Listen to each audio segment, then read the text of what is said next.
మదర్సాలు నడుస్తా ఉన్నాయి.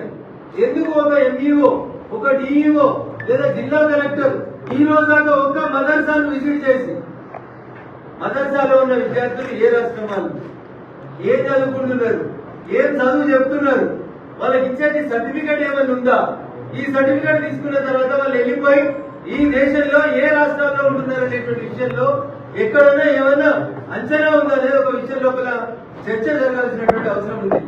ఇది జరుగుతలేదు.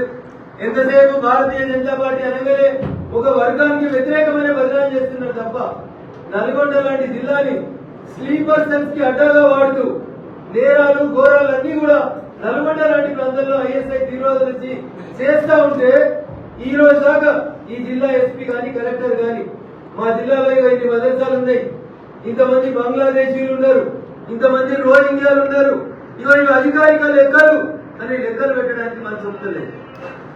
ప్రభుత్వం మారినప్పుడల్లా అధికారంలో ఉన్న వాళ్ళకు కాకాలు ఉండడం, భజన చేయడం తప్ప నిజంగా గ్రౌండ్ లో జరుగుతున్నటువంటి తప్పుల సమస్యల్ని చూడడం లోపల అధికార యంత్రాంగం పూర్తిగా విఫలమైతా ఉంది.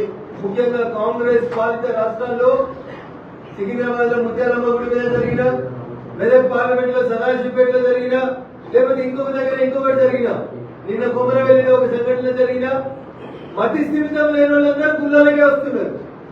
మసీదులో పోతలేరు, చర్చిలో పోతలేరు, ఇతర ప్రార్థనా మందిరాలకు ఎక్కడ కూడా ఎవరు పోయినట్టు కనబడతలేదు. ఎందుకంటే నేను ఇప్పుడు వస్తుంటే నిన్నటి నుంచి మా సిద్దిపేట జిల్లా కొమరవెల్లి దగ్గర ఒక ఇష్యూ జరుగుతా ఉంది. ఆ ఇష్యూలో పోలీసులు ఎంత సింపుల్ గా చెప్తారంటే అతనికి మతి స్థిమితం లేక గుడి లోపలిపై దైవ విగ్రహం మీద యూరిన్ పాస్ చేసిండు అని చెప్తారు.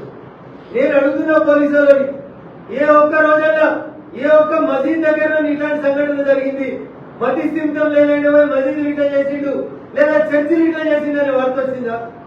ఏడ కాదు. మా జిల్లాలో అయితే పోలీసులు ఇంకా ఒక అడుగు ముందుకే చెప్తారు, కోతి పోయి విగ్రహాన్ని చూపి పడేసింది అంటాడు. కోతులు పడేసేంత తేలికగా విగ్రహాలు ఉంటాయా? అంటే సమర్థించుకునేటువంటి ప్రయత్న క్రమంలో హిందువుల మనోభావాలు దెబ్బతింటున్నాయి అనే అంశాన్ని పోలీస్ యంత్రాంగం గుర్తించకపోవడం అనేది బాధాకరం. Nalgonda is such a sensitive district. ఈనాడు వామపక్ష తీవ్రవాదం, ఇటు ఐఎస్ఐ తీవ్రవాదం అన్నింటికీ ఇది అడ్డాగా ఉపయోగపడుతుంది. భారతీయ జనతా పార్టీ ఎదుగుదలకి మొదటి నుంచి ఇక్కడ ఈ రెండు తీవ్రవాద సంస్థలకు సంబంధించిన వ్యక్తులు వ్యతిరేకంగా పనిచేస్తుంటే మా కార్యకర్తలు అనేక మంది ప్రాణత్యాగాలు కొట్టి ఈ జిల్లాలో కూడా భారతీయ జనతా పార్టీని కొనసాగిస్తూ ముందుకు తీసుకుపోతా ఉన్నారు. This is the right time. After Pahalgam incident బట్టలు ఇప్పించి మతం పేరు మీద హిందువులను కాల్చి చంపిన తర్వాత ఇలా హిందూ సమాజం ఆలోచించాలి. ఎటు పోతా ఉంది దేశం? కొన్ని రోజులు లవ్ జిహాద్ అన్నారు, ల్యాండ్ జిహాద్ అంటున్నారు.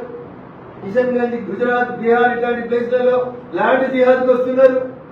ఇట్లా రకరకాలైనటువంటి పేర్లు చెప్పుకుంటూ వస్తూ ఇలా మదర్సాల పేరుతో జిహాద్ చేస్తా ఉన్నారు. కాబట్టి మదర్సాలన్నీ కూడా నేను సూటి కడుతున్న మా నల్గొండ జిల్లా కలెక్టర్ గారిని, ఎస్పీ గారిని, మీరు స్కూల్ ఇన్స్పెక్ట్ చేస్తారు, కాలేజీలు ఇన్స్పెక్ట్ చేస్తారు, ఆసుపత్రులు ఇన్స్పెక్ట్ చేస్తారు. We have no objection. అట్లే మదర్సాలను ఇన్స్పెక్ట్ చేయండి, మదర్సాలు ఉన్న విద్యార్థుల పేర్లు తీసుకోండి, అక్కడ ఉన్నటువంటి టీచర్లు ఎవరనేది ఎంక్వైరీ చేయండి, వాళ్ళకి ఇస్తున్న సర్టిఫికేట్ కోర్స్ ఏంటనేది ఎంక్వైరీ చేయండి.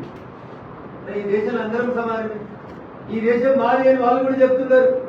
మరి ఈ గడ్డ మీద నడుస్తున్నటువంటి ఇల్లీగల్ ఇన్స్టిట్యూషన్స్, స్కూళ్లు, కాలేజీలని మీరు నోటీసులు ఇచ్చి ఫైర్ పర్మిషన్ ఉందా, మున్సిపాలిటీ పర్మిషన్ ఉందా, ప్లే గ్రౌండ్లు ఉందా, 100 రకాల కారణాలు అడుగుతారు ఒక స్కూల్ పెట్టాలంటే. బట్ మదర్సాస్ భారత రాజ్యాంగం డాక్టర్ బిఆర్ అంబేద్కర్ గారు రాసిన రాజ్యాంగంలో ఎక్కడైనా మదర్సా ఎవరు పడితే వాళ్ళు ఎక్కడ పడితే అక్కడ పెట్టుకోవచ్చని ఎక్కడ ఉందా అనేది ఆలోచించాలి.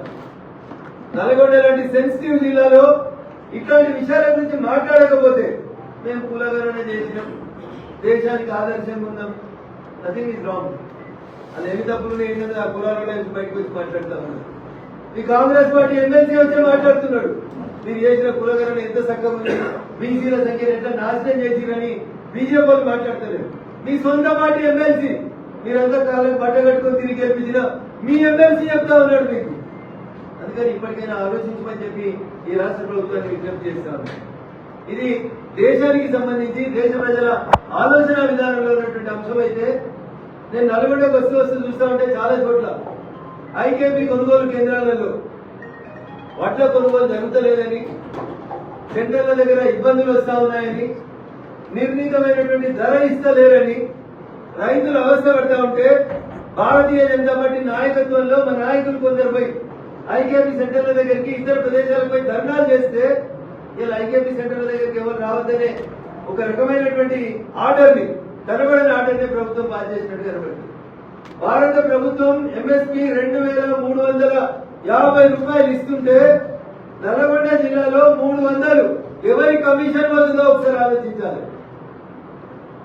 మీరు ఇస్తాన్న సన్నవడ్ల 500 బోనస్ దేవుడెరుగు 2350 ప్లస్ 500 2850 రూపాయలు దక్కాలి రైతుకి న్యాయంగా. సన్నవడ్లు పండించిన రైతుకి వస్తుంది ఎంత? 2050 రూపాయలు వస్తుంది. ఇది రఘునందన్ సొంత కవిత చెప్తలేడు. ఈ జిల్లాలో ఉన్న 4 ఐకేపీ సెంటర్ల దగ్గర రైతులకి ఫోన్ చేసి మాట్లాడినప్పుడు రైతుల నుంచి వచ్చినటువంటి స్పందన, అయ్యా ఇద్దరు సీనియర్ మంత్రులు ఉన్నారు, చాలాసార్లు శాసనసభ్యులు కలిసి మంత్రులుగా చేసిరు, ఒక్క రోజున ఒక ఐకేపీ సెంటర్కి వచ్చిరా, ఒక్క రోజున నల్గొండ జిల్లాలో నైటాలు చేస్తురా, ఏమున్నాయి సమస్యలను వింటురా, ఎందుకంత తొందరగా పడుతున్నారు?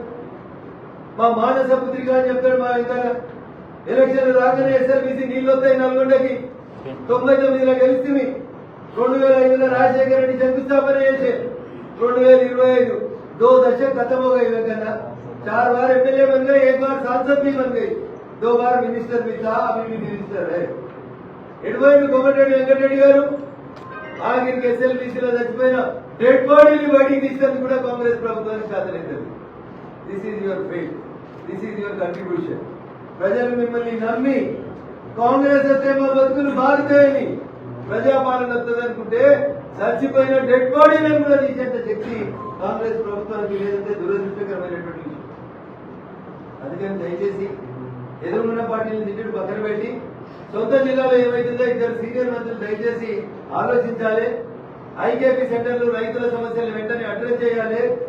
మీరు ప్రామిస్ చేసిన 500 బోనస్ తో కలిపి వడ్ల కొనుగోలు కేంద్రాన్ని ఒక్కడనే విజిట్ చేయండి మంత్రి గారు. నిజంగా మీకు చిత్తశుద్ధి.